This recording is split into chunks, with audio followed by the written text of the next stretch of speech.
So, welcome all to meditation, to a guided mindfulness meditation. This is, I think, our fourth week of doing this now, and we've been kind of building on it each week, building in aspects of the practice. So that's what I'm going to keep doing today, even though I know some of you it will be the first time joining. Some of you will have practiced with me before from retreats or workshops, and perhaps some of you have got your own practices anyway. So a little bit of background to this practice. I am a student, and I say student because even though I teach mindfulness, I really think this is such a lifetime practice. It's a lifelong practice that I've been practicing mindfulness now for maybe 6 years, and it still sometimes feels like the tip of the ocean. Tip of the ocean. It's a new saying I just made up. The tip of the iceberg. So I'm a student of mindfulness and self-compassion. And as in all the things that I offer, I can't multitask, by the way, guys. That's why if I go quiet, it's because I'm letting people into the room. As in all the things that I offer, I really offer the things that I'm a student of and the things that I've found to be helpful navigating my own way through life. And with mindfulness, I think it's been the greatest tool for me because, you know, when I first embarked on this journey, if you might call it that, of yoga and changing my life and changing my career and all sorts. In fact, Sue was my last boss in the land of corporate. It's no reflection on Sue, though. She was a lovely boss to have. But yeah, I got into the world of yoga, and for a moment there was this sense of, you know, the universe has my back and everything's great and everything's rainbows and amazing. And then this kind of realization that I was still me and my mind still worked in the same way and my beliefs were still the same, and that there was more work to be done. Let's put it that way. There was more to be done. And what I loved about mindfulness and Buddhist practice, although you don't have to be Buddhist to practice mindfulness, is the honesty of it. There's something about the honesty of it that I love. The honesty, which is the acknowledgement that to be human is to basically have a certain set of qualities which kind of engenders us towards suffering, which initially when I first discovered it was like, that's a bit depressing. But actually I love the honesty of it because it acknowledges the way in which we have developed as humans, the way in which our minds work, our survival aspects of our mind, our neurology. All of these things actually can become, in a way, an enemy to our experience of finding peace and joy and ease in life. And that honesty of and simplicity, actually, of can we learn to simply recognize what is here without trying to change it? And that's really the definition of mindfulness. What is happening in this moment? And can I be with it without trying to change it? And that's really key. This is like developing a superpower, because the more we understand about ourselves as humans, the more we understand that our human tendency is either to turn towards things. It's like, I want that, want that, want that. And you're moving towards something. Or you're like, don't want that, don't want that, don't want that. And you're moving away from something. And we can be in this constant like play of moving towards and away from things. And this creates a real instability or vulnerability to our possibility of living with ease, because we're always looking outside of ourselves for something to make us happy, to bring us our joy, either by avoiding or moving towards things. Does that make sense? Any sense so far? I can see some of your heads. I hope for some nods. If I see one, I've seen one nod, so I'm going to keep going. Thanks, Suzanne. So if we can actually find a way to learn how to be with every experience, it can offer us so much more freedom. It can liberate us from these trappings of the human mind that can keep us in this kind of ping pong of moving towards and away from things. And so we're learning how to be with every experience, and in being with every experience, there's a befriending, there's a letting go of this idea of good and bad, like this should or shouldn't be happening, and instead there's a possibility to open our embrace and our willingness to be with things, to all things. And there's a book which many of you will know because I will have spoken about it with you, Radical Acceptance, and a teacher, Tara Brach. She's just such a gift to this world, Tara Brach, really, and her teachings are so beautiful, and I really recommend you read her book, Radical Acceptance. And there's there's many anecdotes in there that really resonated for me, but there's one that still stays with me, which is there are kind of two parts of the same story, and it tells the story of an elderly gentleman with Alzheimer's, and he had a very long meditation, mindfulness practice, and he was on a meditation retreat with Tara Brach that she was leading. And as is often the way on a meditation retreat, you'll have like an interview. You'll be in silence for the retreat, and then you'll have a session with whoever's leading it where you check in and you're able to talk. And you know, this session came about between this gentleman and Tara Brach, and she said to me, you know, actually, I'm just really struck by you, by the ease with which you seem to be in this condition of Alzheimer's. And he said, you know, I think for me, the thing is that I never thought there was anything wrong about having this, you know, that it was a bad thing, that it's not to say it wasn't difficult or challenging, or it didn't invoke many emotions, but it was letting go of the idea of it was letting go of the expectation of experience. And it said that so much of our suffering comes from the space between where we are in our life and where we believe we should be. And this gap is the space of suffering, this perception of how things should be, rather than actually how are they.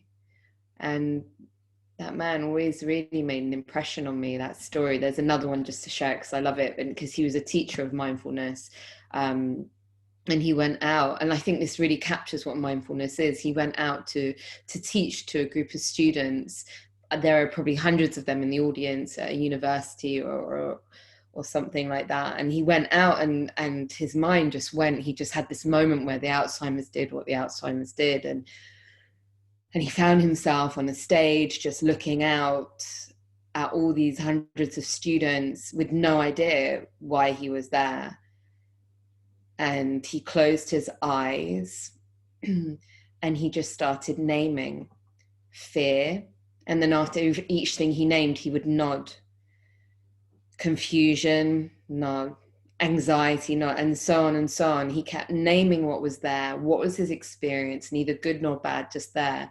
And then the nod was him welcoming it, him allowing it to be there. That story has just like moved me so many times. And I think it really captures in quite an extreme way what mindfulness is. Like, can we recognize what is here? And can we let it be here? And so that's the first stage. And the potency of the mindfulness is like, can we recognize what's here and can we be with it? By recognizing, we start creating a space between what we could say acting from the emotion and acting for the emotion. So when we're acting from something, that's to say, you know, like if you're really angry and you're like, ah! You know, you're just in there, you're acting from it. You are angry and you're there.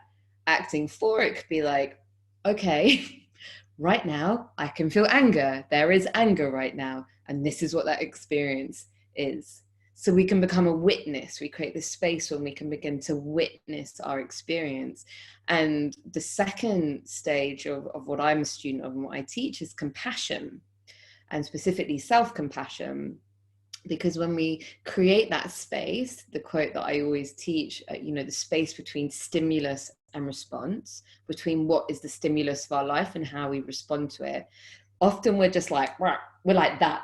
stimulus and response are just, they're the same thing. If we can create a bit of space between it, then the stimulus or whatever's happening in our life, we can have a pause and we're like, how do we now respond? Because we've witnessed it, because we've held a space for it. And when we have a compassion practice, this then offers the possibility to respond to ourselves in a way that is built upon friendship and kindness. And so we start cultivating this quality of, may I respond to myself in simplest terms as I might respond to a friend or to someone I love. We can't get to that stage unless we notice in the first place what's happening. Does that make sense? You know, you have to see what's happening in order to then accept it and then respond in a way that's kind. And when we start creating this pause between stimulus and response, between what is happening and how we react to it, when we can start bit by bit injecting an awareness of compassion, literally our whole experience of life has a possibility of changing. And I don't like to make big grand statements unless they're really due, and they really are. With mindfulness and self-compassion, I really have experienced that. You know, so when, let's think of it in other terms, our inner critic, that's another favorite thing I like to talk about. I'm guessing we all have some version of an inner critic, maybe just a little one sometimes. Yeah, just a little one, I'm sure. If we have an inner critic, or I should just say when, because we all have inner critics, because they're protectors, they're part of our protective physiology. If we have an inner critic, when it arises, if we believe what that inner critic is saying, if we're still blended, if stimulus and response aren't separate, then whatever that inner critic tells us, you're not good enough, you're unlovable, you're this, you're that, or you're not this, or you're not that, or you should be this, or you should be that, we can believe that to be true. And then we just act from that place of pain and reactivity of what that belief is. When we have the practice of the mindfulness, when we have this possibility of pause, we can start recognizing, oh, what is here now? Okay, anxiety, inner critic. Okay, so can I be with that? What's that experience like in my body? What's the experience in that moment? And then how might I respond to this in a way that is compassionate? You know, wow, this is a really painful belief. I'm sorry that this belief is here. You know, I'm here for you. So it's not changing it. It's just being there for it as a friend. And the whole fight that can become a construct of our system can gradually begin to relax. The more we do that, the more we bring kindness and friendship to our system. Can we be with ourselves no matter what is happening? Can we befriend our experience? Can we befriend ourselves? And so that's like the vast possibility of a mindfulness practice, and how that looks on a practical level, and how we step up and practice each day, and how we begin the practice begins with, can we learn how to be in the present moment? Can we learn how to be here now? You know, that is the first stage, because in order to become the witness, we have to notice and know that we have to recognize what's here. And the only thing that is real is that which happens in the present moment. So what we're going to explore is our practice today. That's enough of me talking. I'm going to guide you through the meditation now, but I just wanted to give some context, because I can see there's some new faces here today, or some people who haven't joined this practice before with me. So what we're going to do today is run through the series of practice that we follow on our retreats, and we build on each day. And this practice has several different stages. It has the stage where we kind of set the scene for the practice, and we do that through intention and through breath.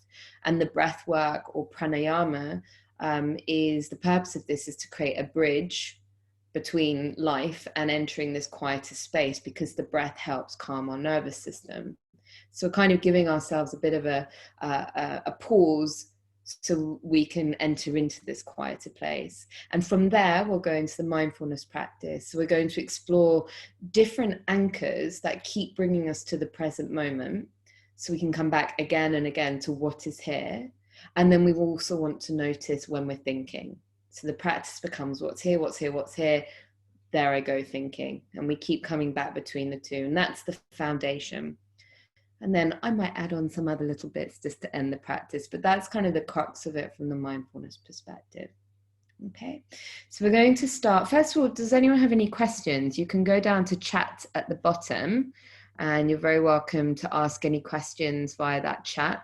And if anything comes up during the session, we'll ask again at the end. So if you've any questions, then you'll be able to ask them. Otherwise, we're going to find a seat. We're going to find a place to sit. Now, for me, I'm sitting cross-legged on the floor, which is why over the last month, everyone's become very familiar with my sofa because I'm always sitting on the floor in front of it. I'm sitting up on a zafu, which is like a meditation cushion. You might be sitting on a cushion. You might be sitting on a blanket rolled over. Under my knees, I've got bricks. Pillows and cushions work really well. A lot of bodies, the knees will be up slightly off the earth, and you want to support them because otherwise you're going to hang into the hip flexors, and that's going to get really uncomfortable really quickly. And then from there, just take a moment to rock back and forth. So you're tipping or tilting your sacrum back and forth. And then you'll find there's a point, kind of the tallest point of the spine, and you want to rest there if you can. If you're not sitting on the floor, you can also be sitting on a chair, but have the soles of your feet on the earth, so you really have a strong sense of connection to foundation. I'm just going to invite you to close your eyes and take 5 deep breaths, just as a way of arriving.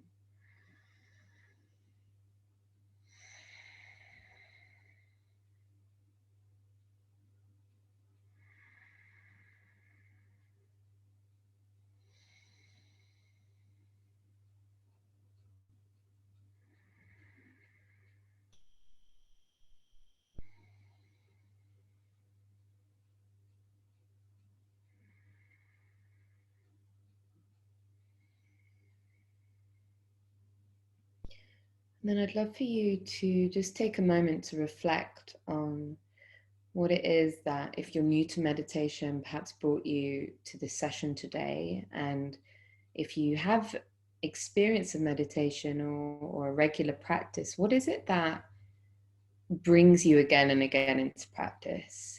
Because meditation takes dedication, it takes commitment, it takes sitting sometimes with the cacophony of thoughts in our mind, and we come back again and again as students. So we start just by remembering, what is the aspiration for our practice? Maybe it's to find peace, ease in our life.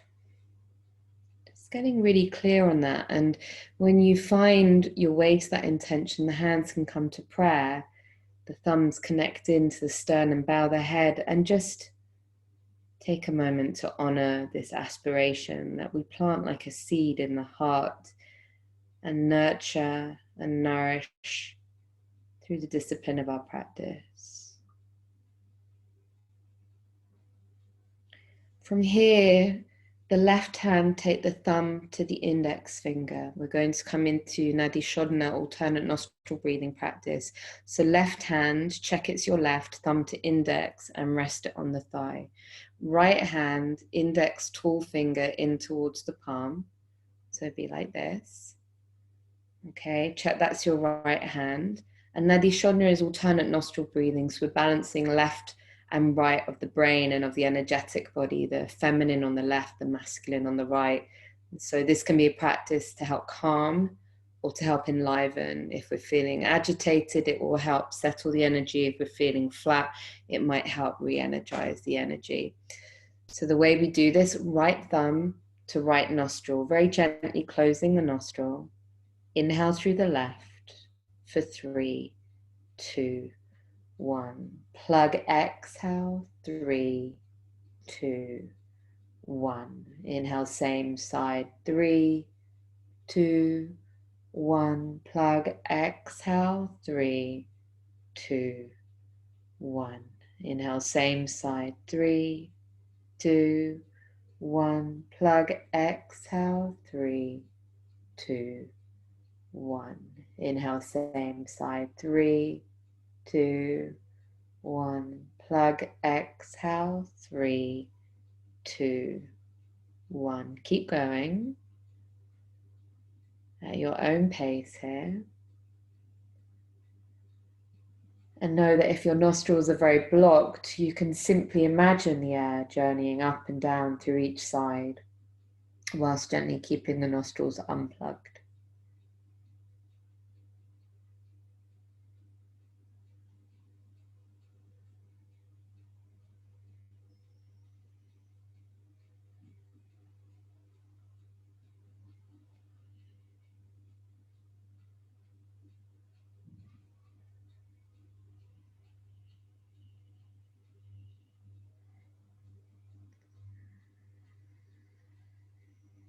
Knowing that this practice of breath work is an offering to the nervous system for calming and supporting the building blocks of safety in the body. Safety which allows for surrender or an easing of experience.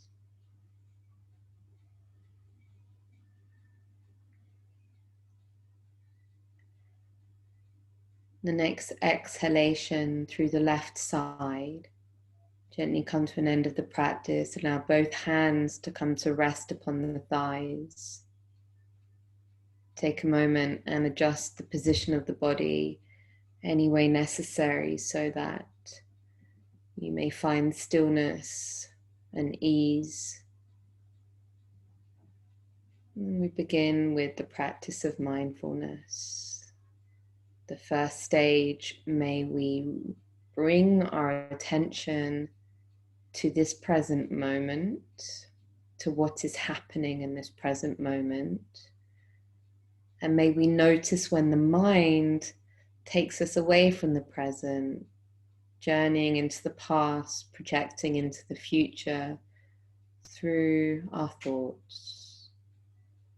And the first way we're going to explore that is simply using the body as the anchor, starting at the toes and becoming deeply curious of what can be felt in the body, the physical sensations explored not through the mind, but through a seeing eye that journeys to the part of the body noticing. And so you might begin at the toes and scan your way up, first one leg, then the other, just noticing. For me, I might notice a sensation in my knee, the sensation of one heel against my shin,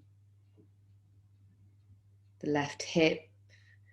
And each time I find a sensation, there might be a story that arises. With my knee, I might find myself in the story of what's happened to my knee and why it might be sore. Or I might just stay with it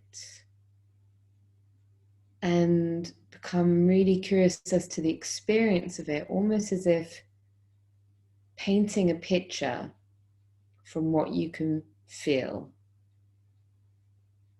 So if the mind becomes involved in the narrative, just coming back to what is actually here, as if observing a picture or painting a picture of the experience, scanning through the body. And when the mind wanders, when you notice there's thinking, and that might include the mind going, am I doing this right? I don't understand what's going on. What's she talking about? Thank it. Notice thinking. And then come back to the sensation in the body, scanning your way through.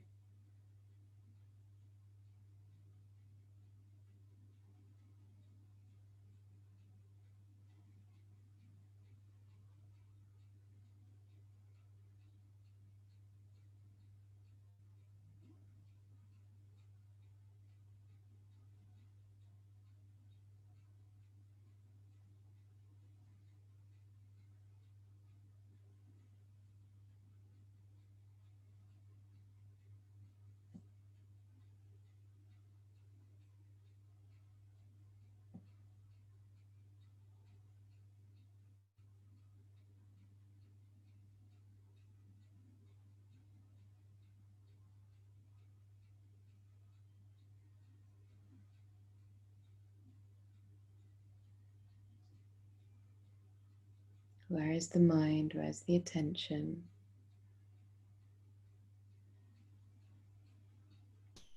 Noticing.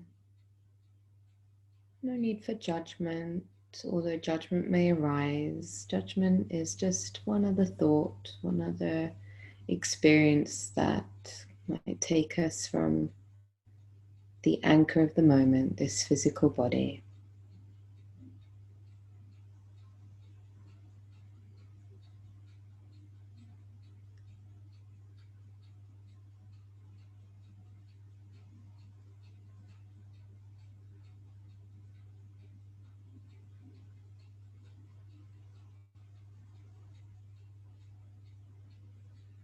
And now from the anchor of the physical body and the sense of touch, of feeling, let's shift our attention to move through the senses. So now the anchor to the present moment becomes the senses, each sense. Take your time, maybe starting with what can you hear? What can be heard far away? What can be heard close by?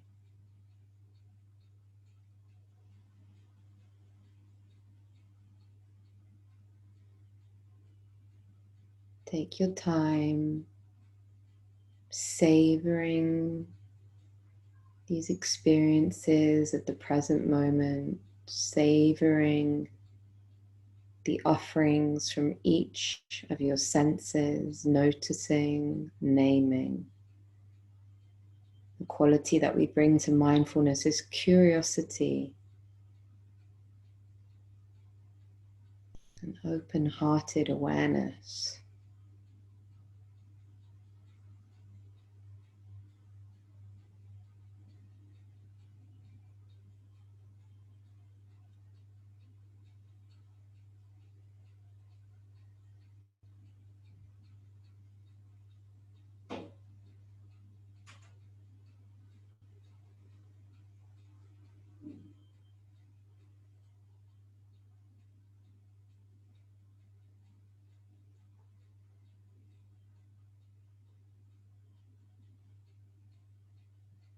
Where is the mind?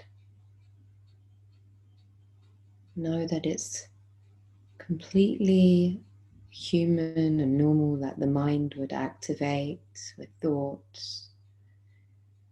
Know that this doesn't mean that you're doing the practice wrong. The intention is, can we notice when we think? Through noticing, can we begin to create that space between stimulus and response?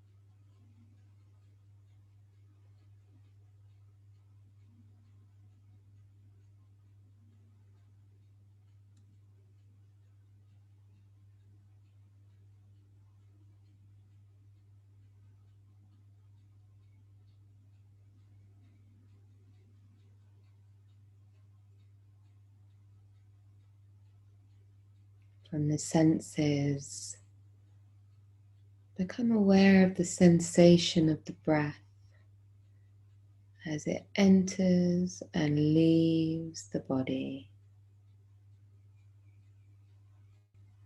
Noticing the quality of the breath. Maybe there's a gentle whispering of the breath at the nostrils. And just for a moment, really observe that breath. What is the sensation of it entering the body? Where does it journey? The lungs opening, maybe the belly.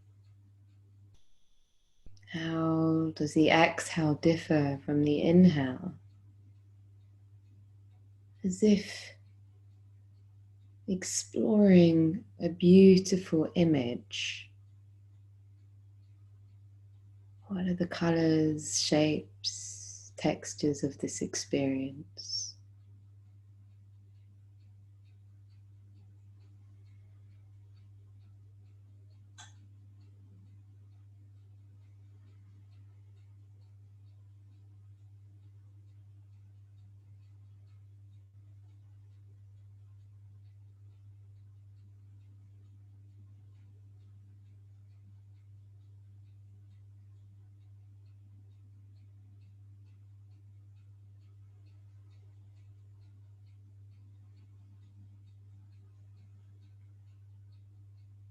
And from here, we're going to move towards a practice of shamatha, a peaceful abidance with the breath. As you inhale, see the number 1 appear in the mind's eye and say the words, "I'm inhaling 1" silently within. As you exhale, the number 1 disappears from the mind's eye and the words, "I'm exhaling 1." And so on. I'm inhaling 2, the number 2 appears, I'm exhaling 2. All the way to 10. But know that reaching 10 isn't the goal. Rather, can we be so focused and aware on the anchor of the breath, of the counting, and can we notice when the mind has wandered into thinking? So once again, this play of presence, and then the presence to witness when the mind has wandered, naming, thinking, and come back and begin at number 1 once again. Each time the mind wanders, we name it, thinking, and we return to 1, not as a punishment, not as a sign of having done something wrong, but just as a support to help build this muscle in the mind of noticing.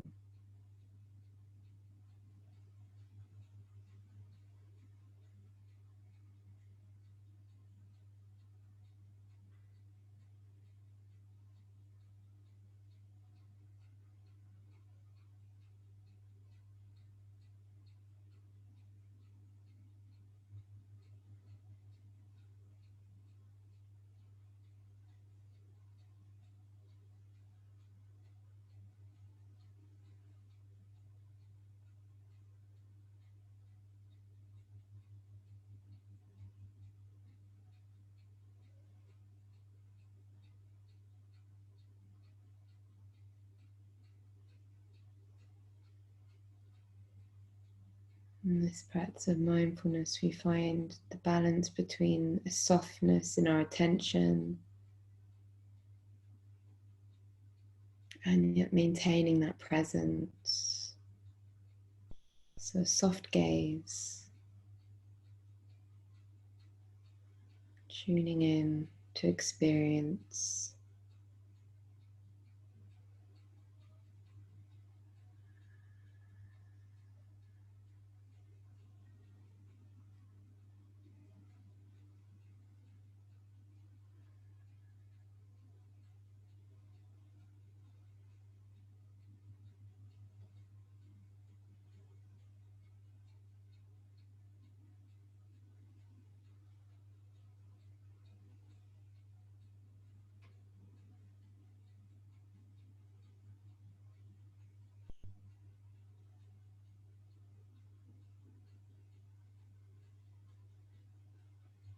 Where is the mind?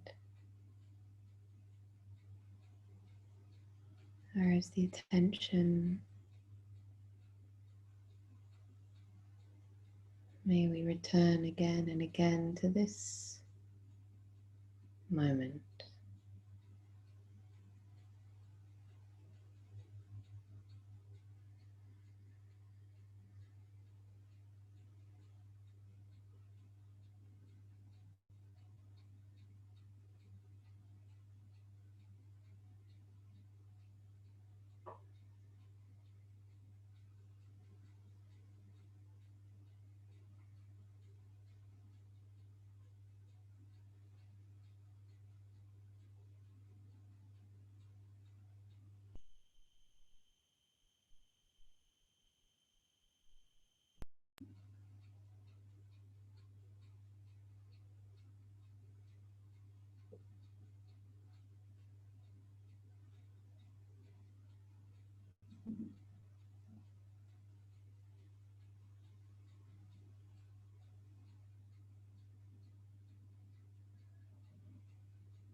Now you can either stay with the breath or a final exploration of an anchor in this moment for the attention, introducing a mantra, and the offering is the word SoHam. SoHam. And so it might be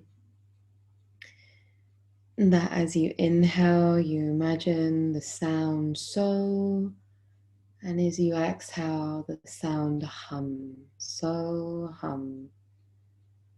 It's said when a child is born, they cry to the universe, "Who am I? Who am I?" And the universe replies, "SoHam, SoHam. You are I as I am you. We are one, we are connected." This final stage of the meditation of mindfulness, an offering of mantra as our anchor. You often feel this mantra as like a lullaby, the soft, gentle lapping sound as we inhale and exhale.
Taking a moment to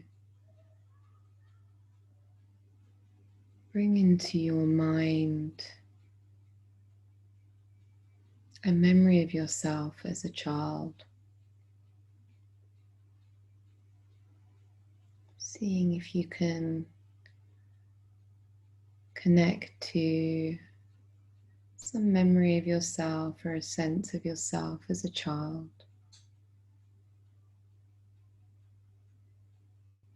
And just really visualize that memory, allow for vividness.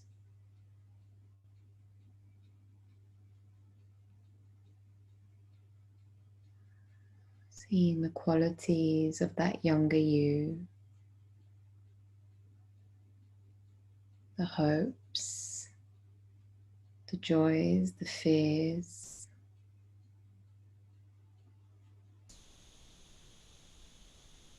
And then begin to just track through a sense of the life of that child from then to where we sit now in this moment.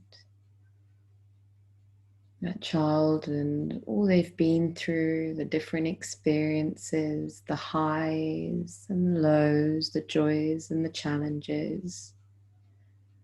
Growing up through teens, 20s, becoming an adult, navigating that terrain of becoming an adult, working it all out. And just see if you can get a sense of all that this child, this you, has done in this life in order to navigate it as best as you can. And now isn't a time to come into a narrative about what that has involved, but rather just an acknowledging that at every stage of your life, you have done the best that you can. With whatever the circumstances, the knowledge, the possibility, the opportunity, whatever the strength you had inside you at that time, you did the best you could.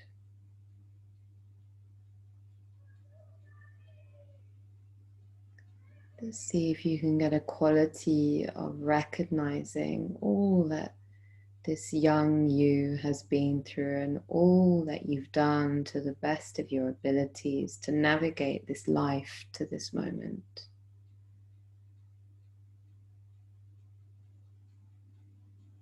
And just imagining for a moment that you're observing almost someone else's life, another child, and the journey that that child went on, and the trials and tribulations and joys and challenges. And imagining how you would feel to a friend who told you this story of their life. See if there's a possibility of accessing even a drop of tenderness as you look and realize all that you've done to be happy, to get by as best as you could, to navigate whatever life offered you. And know that this child on their journey and all the phases and stages of that journey are so deserving of a tenderness, a friendship, an acknowledging of this human journey. And into that space where perhaps there's an abundance, perhaps there's just a tiny slither of light, of love, of tenderness. Allow for a loving metta, a prayer, a wish, an acknowledgement to arise. May I be safe. May I be happy. May I be healthy. May I live with ease. May I be safe. May I be happy. May I be healthy. May I live with ease. Perhaps one of those words will resonate more strongly for you at this time. Otherwise, simply repeating this wish, this heartfelt prayer. Perhaps it's simply an acknowledgement of where you are today, or at this time as we navigate these extraordinary times, extraordinarily unsettling moments. Perhaps there's a heartfelt wish, may I be safe, may I be healthy, may I be happy, may I live with ease.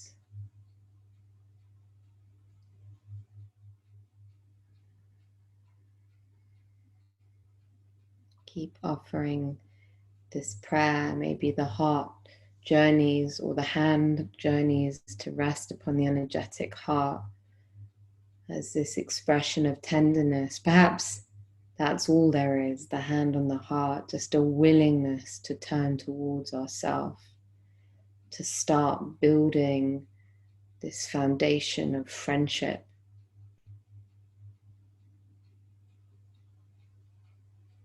no matter how foreign that may perhaps feel for some of us.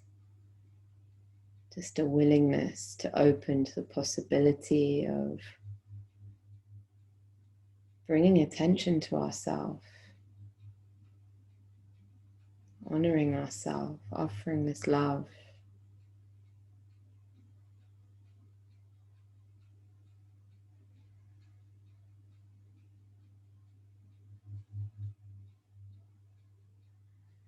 And because these times really call for it so powerfully, and because our journey is our own, and yet it is held only within the support of community and others. Each of us are individuals and yet held in a web of our humanness. Let's extend this prayer out to all beings. May we all be safe. May we all be happy. May we all be healthy. May we all live with ease and feel almost the shutters on the front and back of the heart opening to release this energy, this wish, this prayer, this hope to each of our fellow humans. May we be safe. May we be healthy. May we be happy. May we live with ease.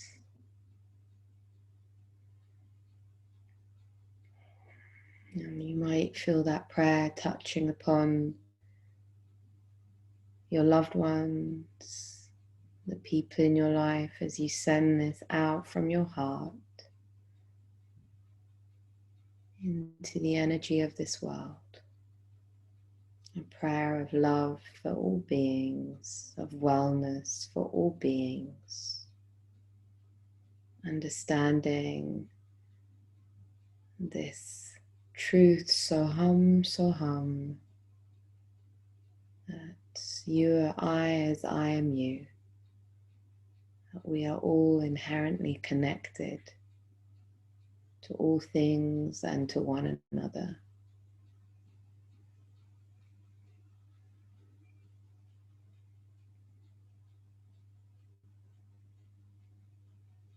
Bring hands together in prayer to the heart. Bow the head gently in honor of this practice. And a final reminder, may we take this practice out into the world. Between stimulus and response, there is a space. In that space is our power to choose our response. And in our response lies our growth and our freedom. May we keep nurturing that space between stimulus and response, stepping into growth, finding freedom. The sound of a very quiet, very sweet almost a whisper to close our practice. Holding the inhale.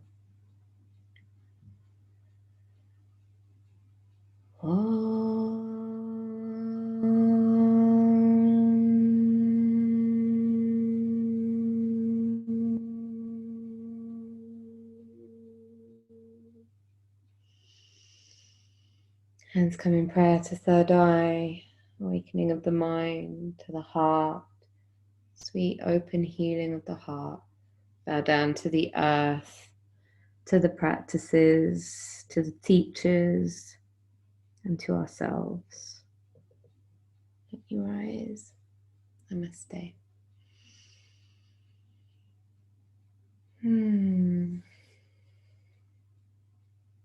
Namaste all.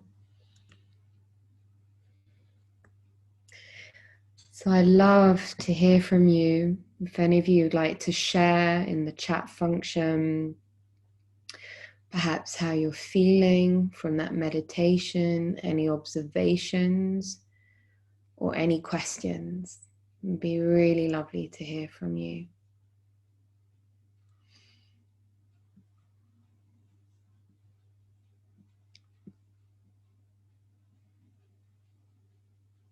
I'm curious to know if anyone feels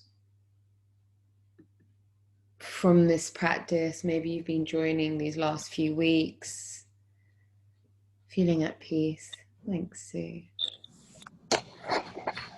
Yeah, maybe you've been joining these last few weeks. Are there any questions about bringing this into a practice on your own, feeling that you can actually practice this at home on your own? Claire, feeling calm. Thanks, Lorna. Lots of love.